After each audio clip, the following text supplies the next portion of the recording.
sommes à la page 3, encore une minute. Béni soit Dieu, le Père, le Fils et le Saint-Esprit. Béni soit son Père, maintenant et à jamais. Amen. Dieu Tout-Puissant, toi qui vis dans les cœurs, qui connais tous nos désirs et à qui aucun secret n'est caché, par l'inspiration de ton Esprit Saint, purifie les pensées que nous brisent nos cœurs, afin que nous puissions t'aimer parfaitement et proclamer dignement la grandeur de ton Saint-Nom. Par le Christ, notre Seigneur. Amen.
Le Seigneur soit avec vous et avec toi aussi.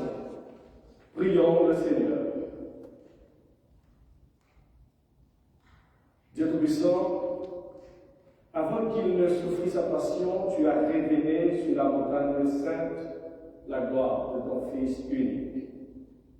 Puisque nous contemplons par la foi la lumière de son visage, accorde-nous la force de porter notre croix et de refléter de plus en plus l'image de sa gloire. Par Jésus-Christ notre Seigneur, qui vit et règne avec toi et le Saint-Esprit, un seul Dieu pour les siècles des siècles. Amen.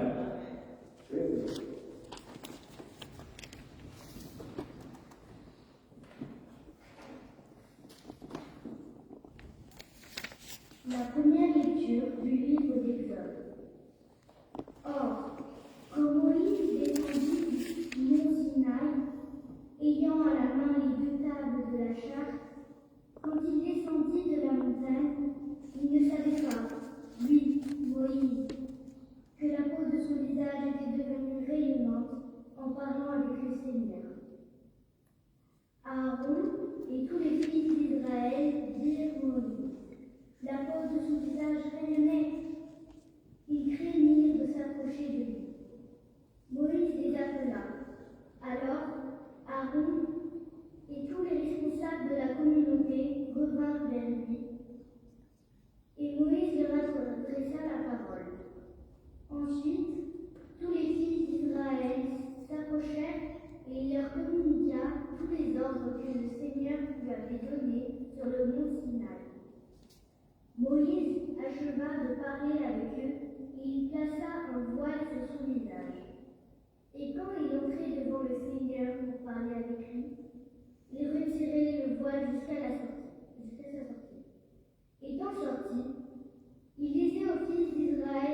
Moïse replaçait le voile sur son visage jusqu'à qu'il retourne à parler avec le Seigneur.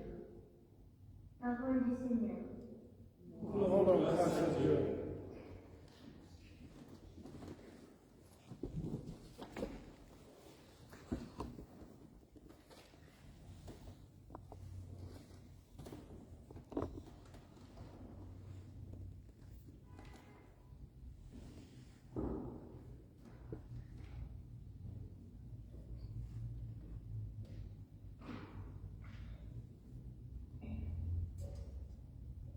Le Seigneur est roi.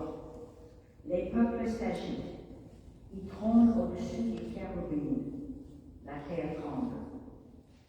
Seigneur, le Seigneur est grand, c'est lui qui domine tous les peuples. Il proclame son nom, grand et redoutable, car il est saint. Il est fort, le roi qui fait la justice, c'est toi, l'auteur du droit. Toi qui assures la justice et la droiture. Exaltez le Seigneur notre Dieu.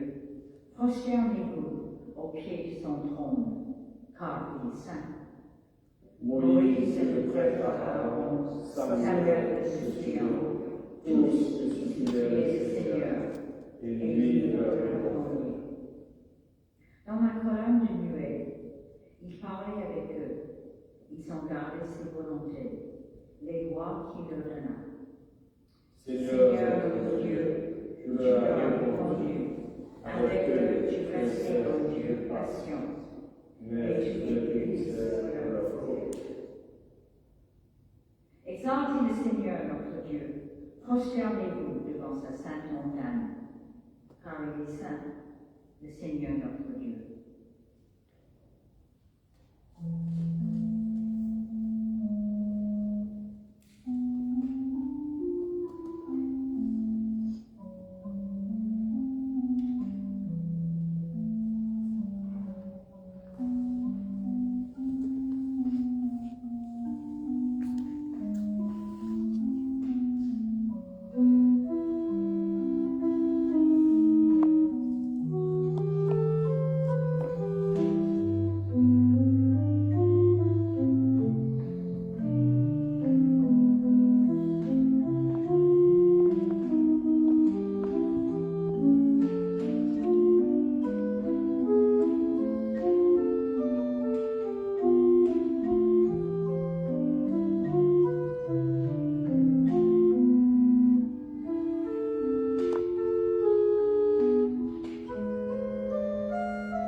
de la deuxième lettre de Paul aux Corinthiens.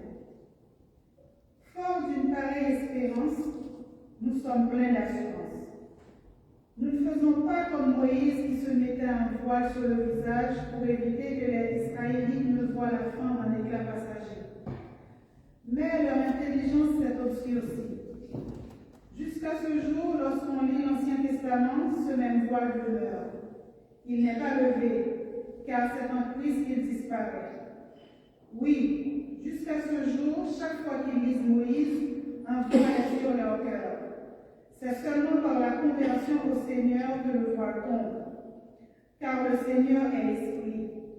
Et là où est l'Esprit du Seigneur, là est la liberté. Et nous tous qui, le visage dévoilé, reflétons la gloire du Seigneur, nous sommes transfigurés en cette même image, avec une gloire toujours plus grande par le Seigneur qui est l'Esprit. Nous avons dit non aux procédés secrets et honteux. Nous nous conduisons sans fourberie et nous ne falsifions pas la parole de Dieu. Bien au contraire, c'est en manifestant la vérité que nous cherchons à gagner la confiance de tous les hommes en présence de Dieu. Parole du Seigneur. Dieu.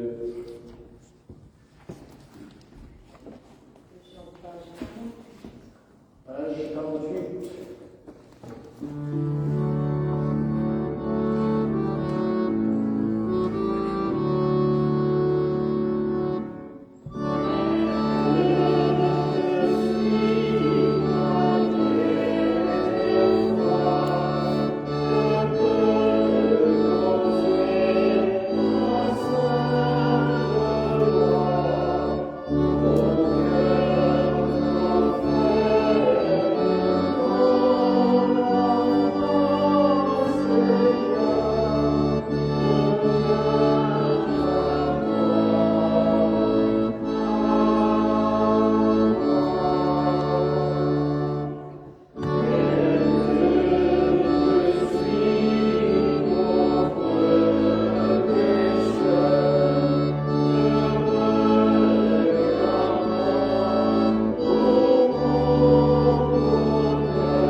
Le Saint-Évangile de Jésus-Christ selon Luc.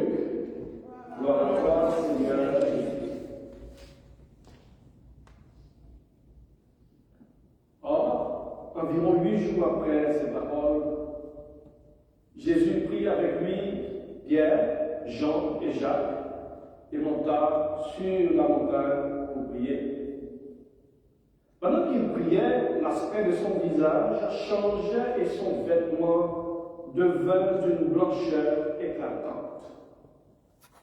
Et voici que 2 hommes s'entretenaient avec lui. C'étaient Moïse et Élie, apparus en gloire, il parlait de son départ qui allait s'accomplir à Jérusalem. Pierre et ses compagnons étaient écrasés de sommeil, mais s'étant réveillés, ils virent la gloire de Jésus et les deux hommes qui se tenaient avec lui. Or, comme ceux-ci se séparaient de Jésus, Pierre lui dit, « Maître, il est bon que nous soyons ici. Dressons 3 tentes, une pour toi, une pour Moïse, une pour Élie. » Il ne savait pas ce qu'il disait. Comme il parlait ainsi, survint une nuée qui les recouvrait. La crainte les saisit au moment où ils y pénétraient. Et il y eut une voix venant de la nuée. Elle disait, « Celui-ci est mon fils, celui que j'ai élu, écoutez-le. » Au moment où la voix retentit, il n'y eut plus que Jésus seul. Les disciples gardèrent le silence et ils ne racontèrent à personne. En ce temps-là, rien de ce qu'ils avaient vu.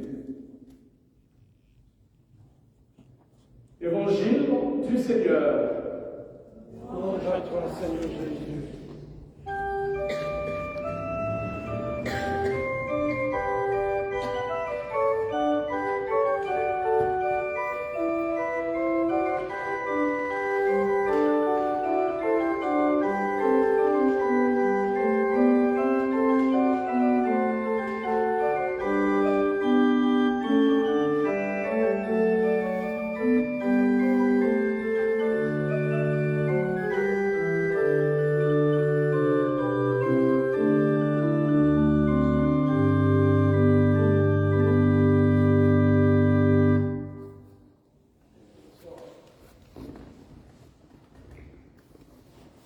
Dans la liturgie de l'Église épiscopale, le dernier dimanche après l'Épiphanie, c'est le dimanche de la transfiguration, qui nous annonce automatiquement ou traditionnellement que le carême s'approche.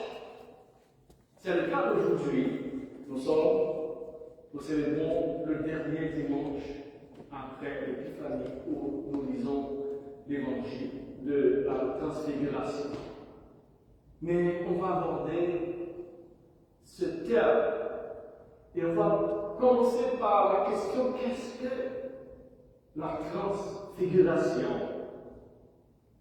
À mon avis, c'est un événement extrêmement difficile à expliquer. C'est comme la Trinité.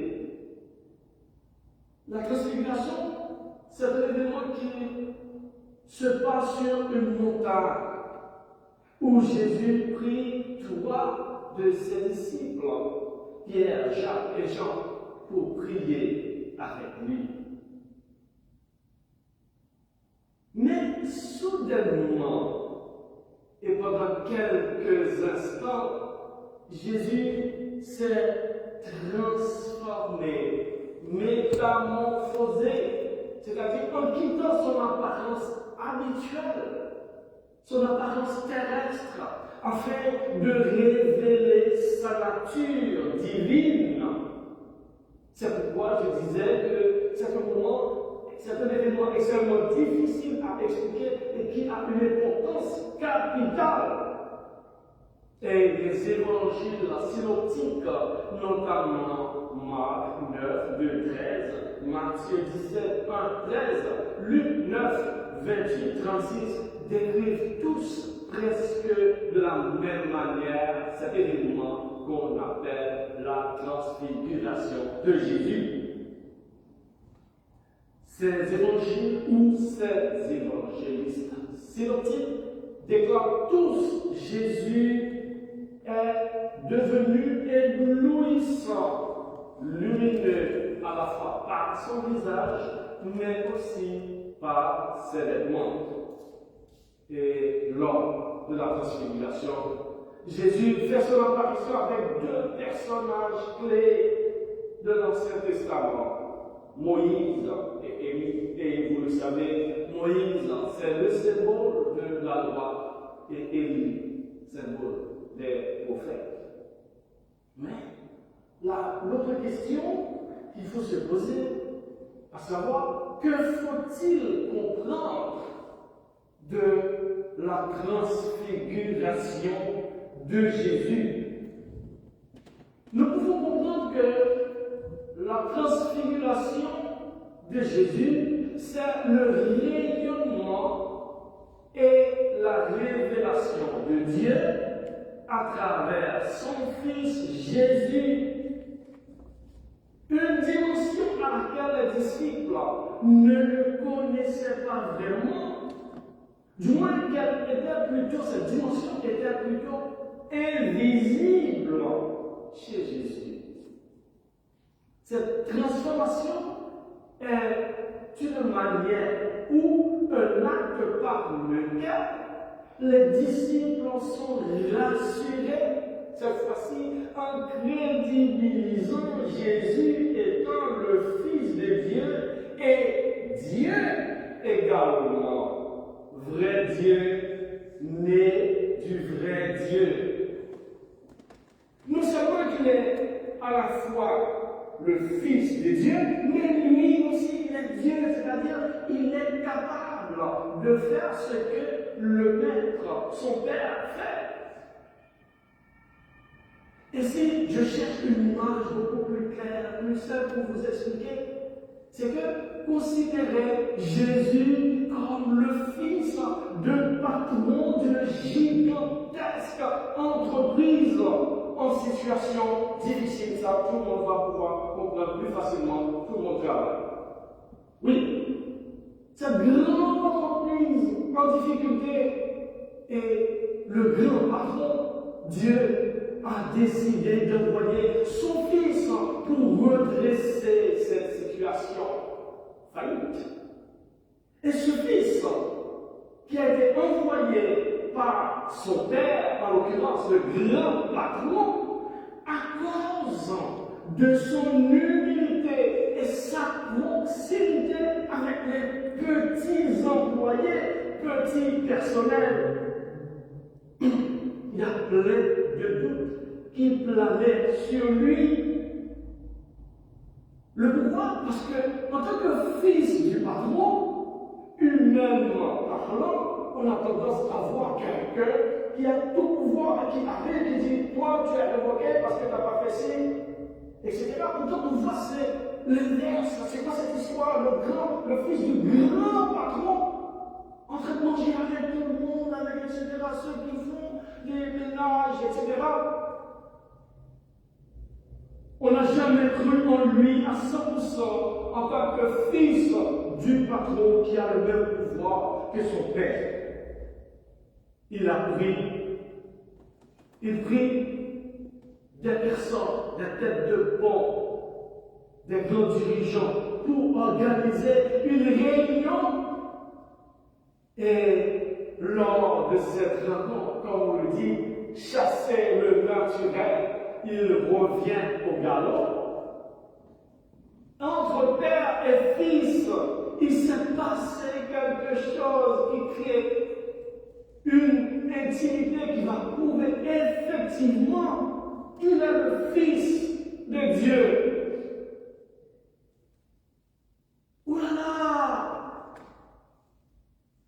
Pierre a-t-il déclaré: ouh là là! Il est bon que nous soyons ici. Dressons-nous attendre, une pour toi, une pour Moïse, une pour Élie. C'est-à-dire, c'est à ce moment-là qu'ils se sont rendus compte effectivement, il y a quelque chose qui les dépasse. Ça, celui-là, c'est bien le Fils du Dieu vivant. Et c'était l'incompréhension totale avec un sentiment de bien-être. Et vous savez, humainement parlant, chaque fois, la dimension humaine veut prendre les dessus, c'est le cas. Oh là là, il est bon que nous soyons ici.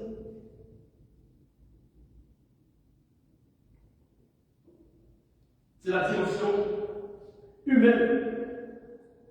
Pierre veut rester à cet endroit, veut capturer Jésus pour lui tout seul.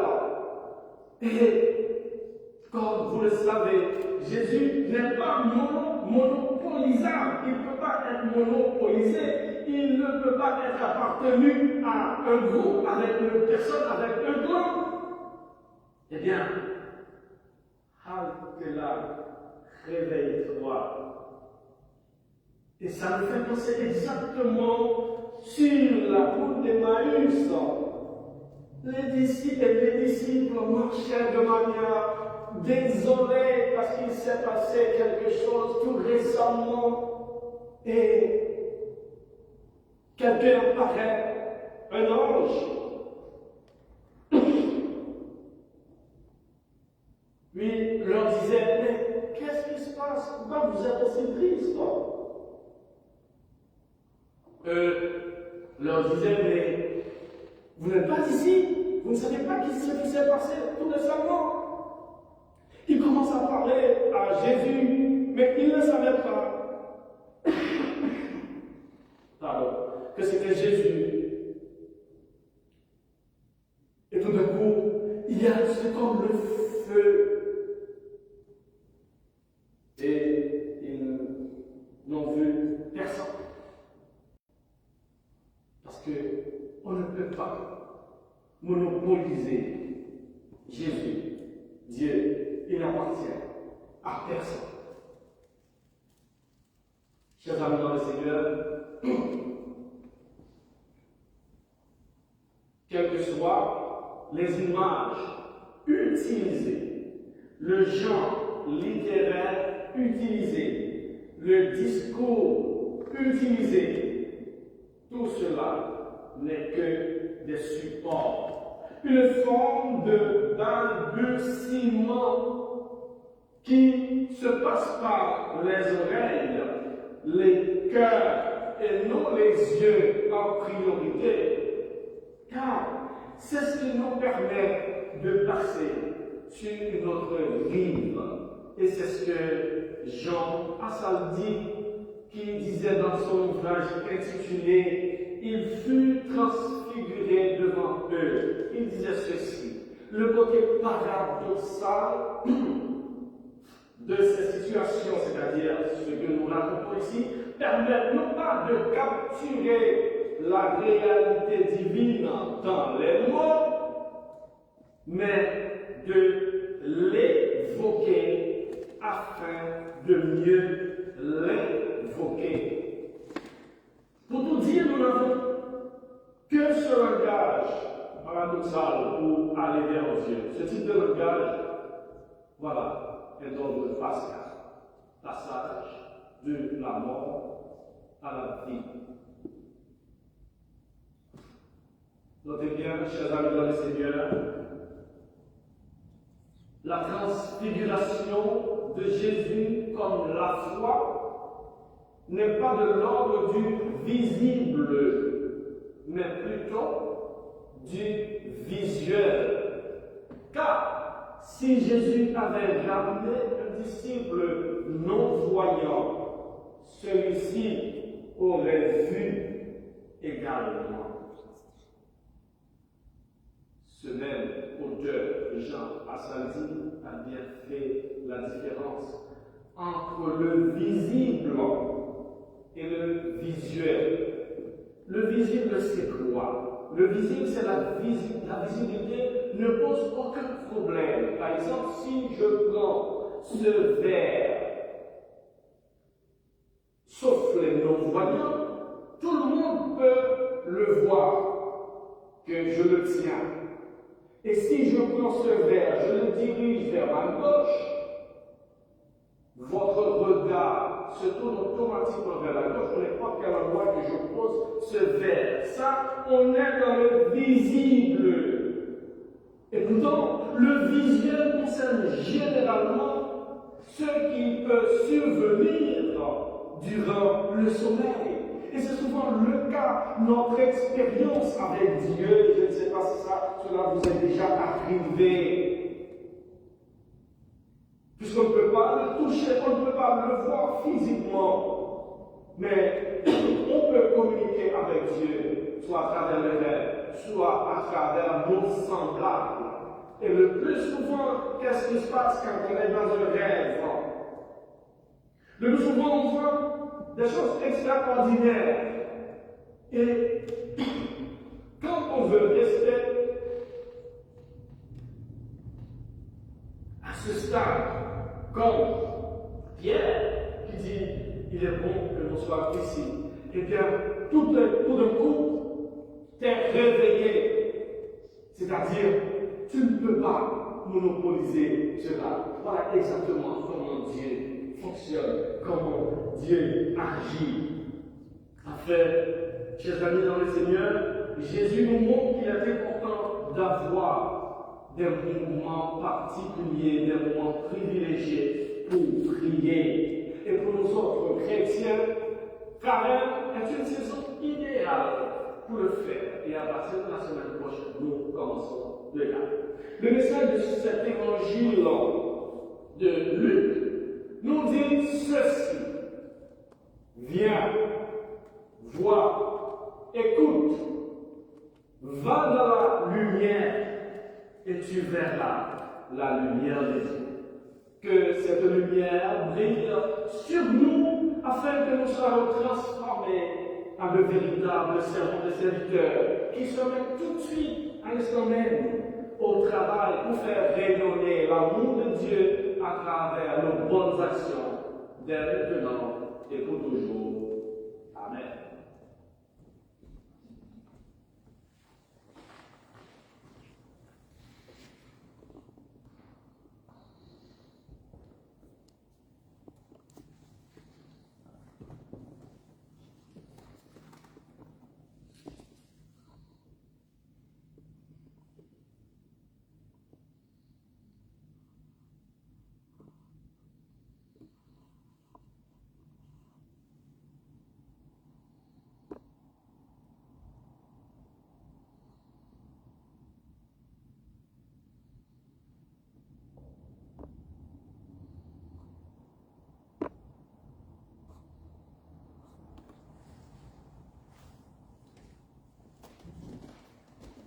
Je vous invite à dire ensemble notre profession de foi en récitant le credo symbole de Nicée.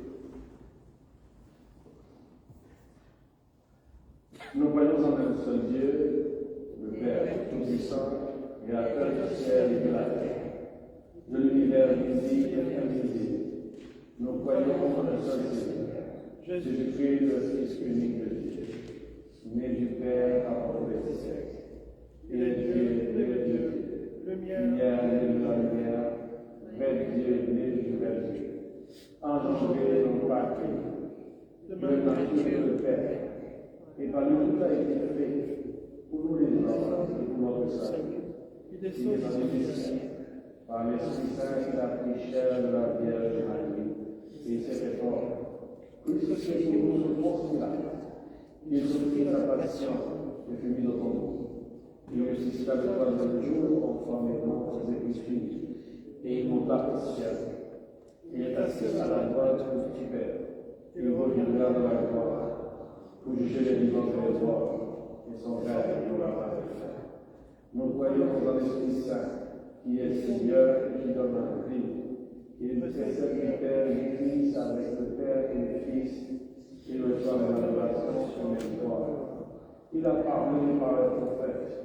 Nous croyons en l'Église, pure, sainte, catholique et apostolique. Nous reconnaissons seul la terre pour le pardon des péchés. Nous attendons la résurrection des morts et la vie du monde à venir. Amen.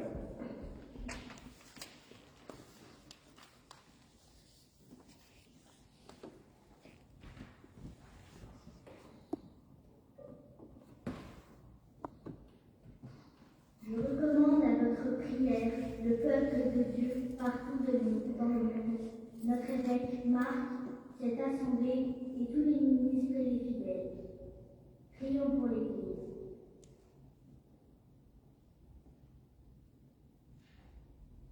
Je recommande à votre prière la paix, la concorde entre les nations et le bien de tous les peuples. Prions pour la justice et pour la paix.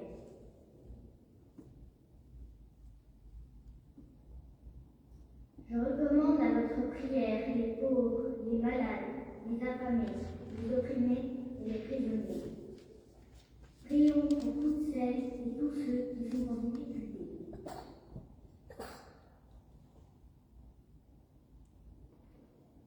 Je recommande à votre prière celles et ceux qui cherchent Dieu ou veulent mieux le connaître. Prions afin qu'ils le trouvent et que lui les retrouve. Je recommande à votre prière celles et ceux qui ont quitté cette vie. Prions pour tous les défunts, particulièrement Christian et Pierre.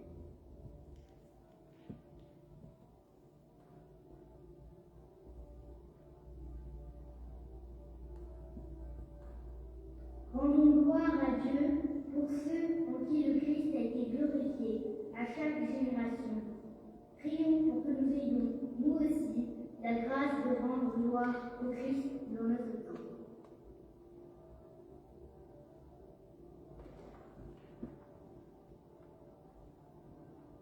Nous prions pour Wilfried Léger, pour Jacqueline, Solange et sa famille,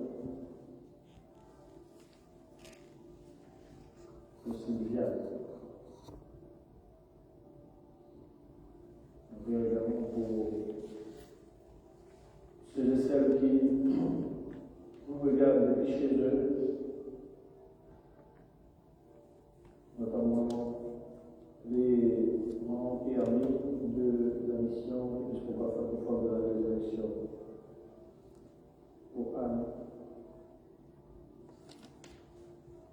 Jamie, Audrey,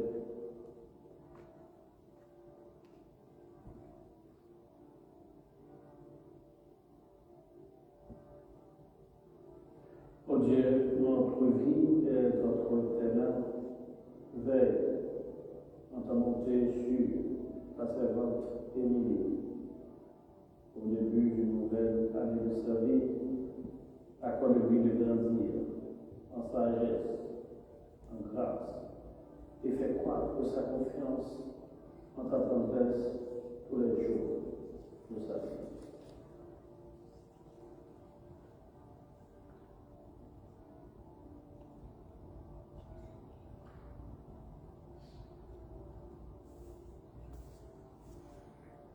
Seigneur notre Dieu, fais les prières ferventes de ton peuple.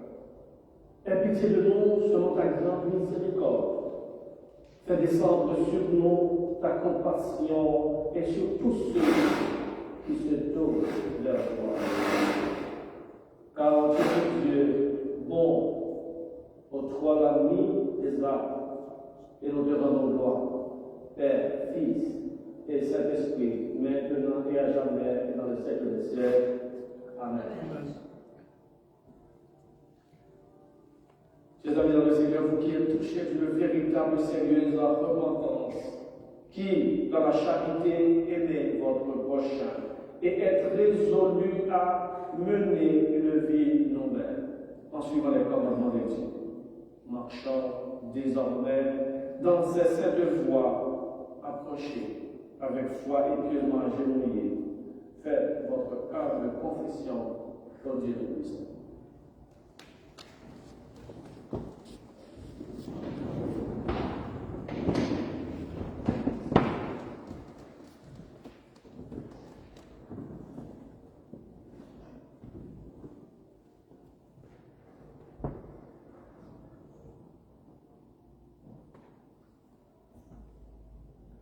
Dieu de miséricorde, nous confessons que nous avons péché contre toi, en pensée, en parole et en acte, parce que nous avons fait et ce que nous avons omis de faire.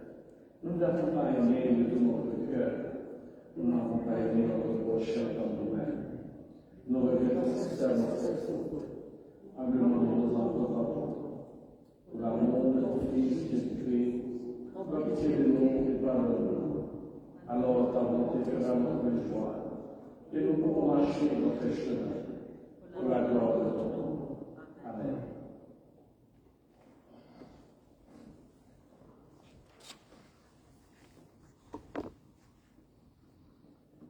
Que le Dieu Tout-Puissant vous fasse miséricorde, qu'il vous pardonne tous vos péchés par Jésus-Christ notre Seigneur, qu'il vous affaiblisse en tout bien, et par la puissance de l'Esprit Saint qui vous garde pour la vie éternelle. Amen.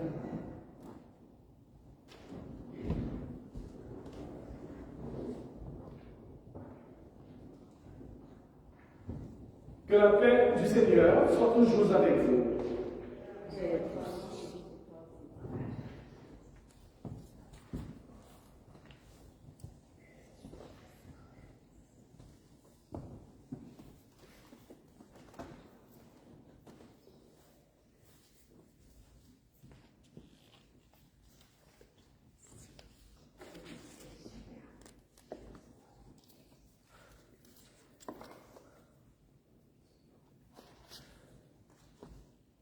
Merci, asseyez-vous.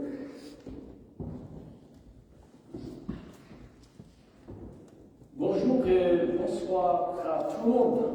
Bienvenue à la cathédrale de la Sainte-Trinité, Église épiscopale de la Communion anglicane.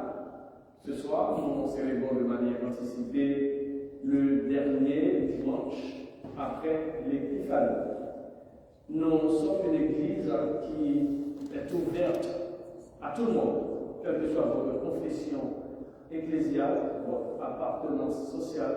Ici, vous êtes bienvenus à l'église épiscopale chez nous, à la cathédrale Sainte-Trinité. Nous voulons juste vous rappeler que nous travaillons sur la juridiction de l'évêque Mark Eddington, qui est l'évêque en charge de la convocation des églises épiscopales en Europe, et Charles, l'évêque primat et président de l'église épiscopale.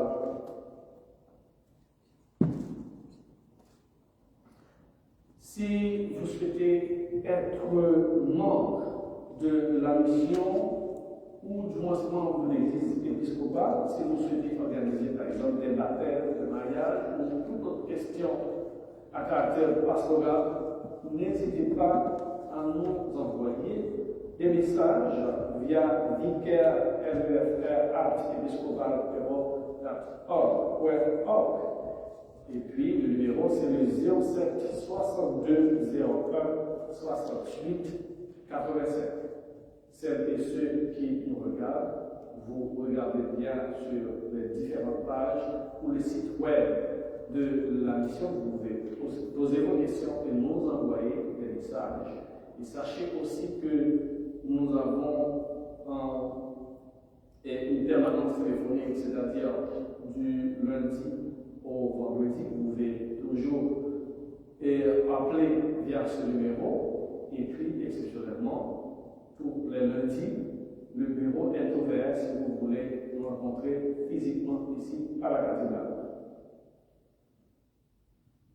Celles et ceux qui sont à la cathédrale ont de plus grandes informations. Il y a d'autres éléments d'information aussi à travers le bulletin que vous pouvez consulter.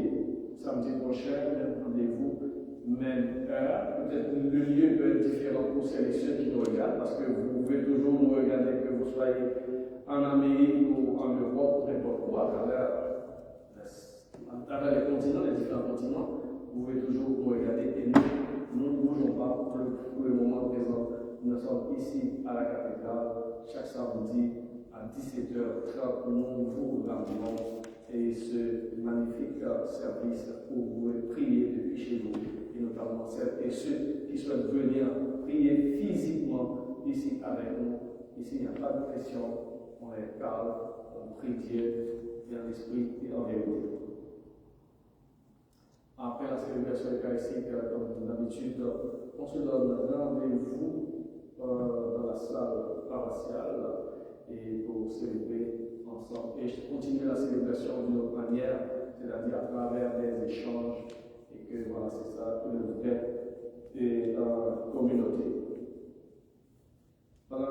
l'Eucharistie, tout le monde est invité à participer, quelle que soit votre confession ecclésiale.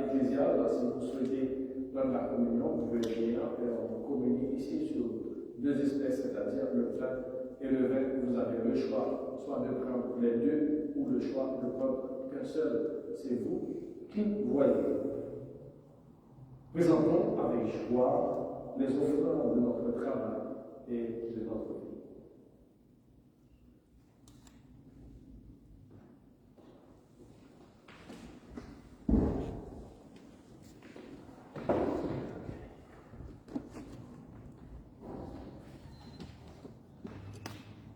Nous entendons 44.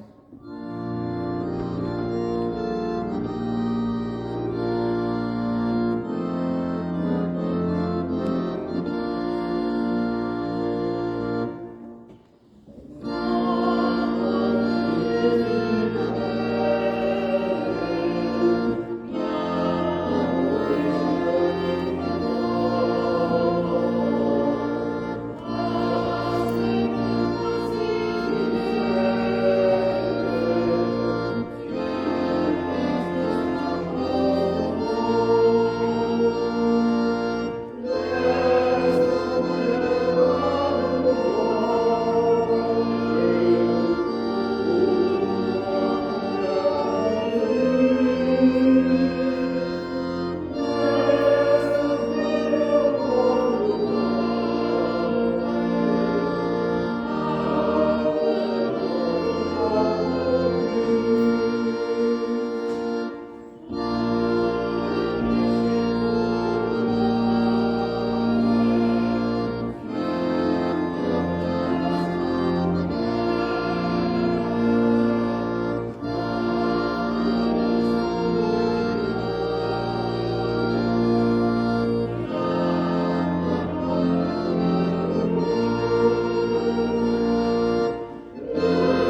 chante sans cesse l'hymne à la gloire de ton nom.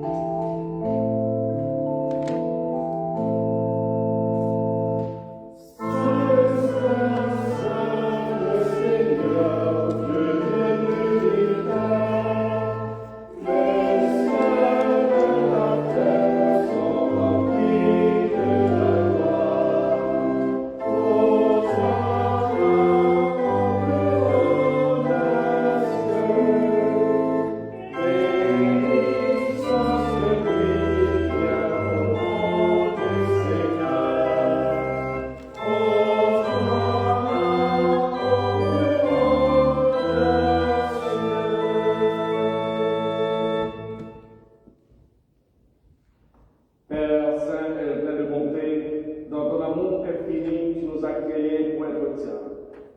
Et lorsque, succombant au péché, nous sommes devenus esclaves du mal et de la mort, dans ta miséricorde, tu as envoyé Jésus-Christ, ton Fils unique, éternel, pour partager notre nature humaine, vivre et mourir comme l'un de nous, et nous réconcilier avec toi, les dieux éternels de tous. Il a étendu les bras sur la croix, et obéissant à ta volonté, il s'est offert lui-même, sacrifice parfait pour le salut du monde. La nuit où il fut livré à la souffrance et à la mort, notre Seigneur Jésus-Christ prit du pain et bien rendu grâce.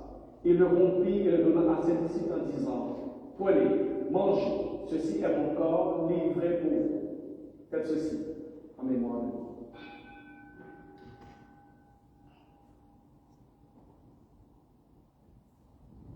À la fin du repas, il prit la coupe et après avoir rendu grâce, il la leur donna en disant: Buvez-en tous, ceci est mon sang, le sang de la nouvelle alliance, versé pour vous et pour la multitude en rémission des péchés.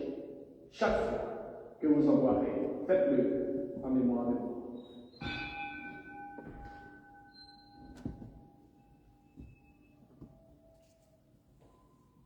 Proclamons le mystère de la foi tous ensemble. Christ est mort, Christ est ressuscité, Christ reviendra. Dans ce sacrifice de louange, d'action de grâce, nous célébrons, Père très saint, le mémorial de notre rédemption, en rappelant la mort de Jésus-Christ, sa résurrection et son ascension. Nous t'offrons ces dons qui viennent de toi. Sanctifie-les par ton Esprit Saint, qu'ils deviennent pour ton peuple le corps et le sang de ton Fils, nourriture et boisson sainte de la vie nouvelle en lui. Sanctifie-nous aussi pour que nous puissions recevoir avec foi ce Saint-Sacrement et te servir dans l'unité, la fidélité et la paix. Et au dernier jour, conduis-nous avec tous les saints dans la joie de ton royaume éternel. Nous te demandons par ton Fils Jésus-Christ. À lui, et avec lui, et en lui, à toi, de Père Tout-Puissant, de l'unité du Saint-Esprit, tout honneur et toute gloire, maintenant et pour les siècles des siècles.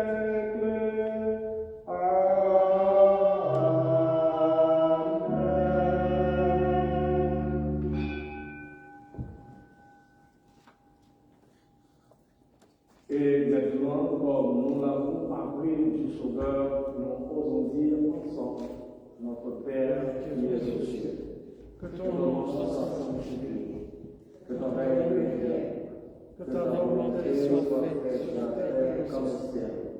Donne-nous aujourd'hui notre pain de ce jour. Pardonne-nous nos offenses, comme nous pardonnons aussi à ceux qui nous ont offensés. Et ne nous laisse pas entrer en tentation, mais délivre-nous du mal. Car c'est à toi qu'appartiennent le règne, la puissance et la gloire pour les siècles des siècles. Amen.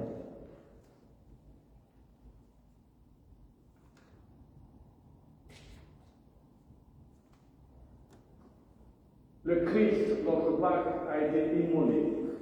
Célébrons ton Pâques. Je vous invite à dire ensemble avec moi. Nous n'avons point la présomption, Seigneur, de miséricorde, de nous approcher de ta table, confiant en notre propre justice, mais en ta multiple et grande compassion. Nous ne sommes pas dignes de recueillir les biens qui tombent de ta table. Mais toi, tu es le même Seigneur, dont la nature est d'être toujours miséricordieux. Accorde-nous donc la grâce, Dieu bienveillant, de manger la chair de ton Fils Jésus-Christ et de boire son sang pour que nous demeurions toujours en lui et lui en nous. Amen. Les dons de Dieu pour le peuple de Dieu, prenez en mémoire de ce que Christ est mort pour vous, que votre cœur à la foi s'en nourrisse avec reconnaissance. Encore une fois, tout le monde est invité à participer au repas de Dieu. N'est-ce pas?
Père Céleste, tu nous nous as as accepté avec bienveillance comme membre vivant de ton Fils, notre Sauveur Jésus-Christ.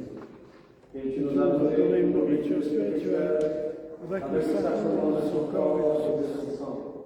À présent, envoie ton paix dans le monde et donne-nous la force et le courage de t'aimer et de te servir avec joie et constance.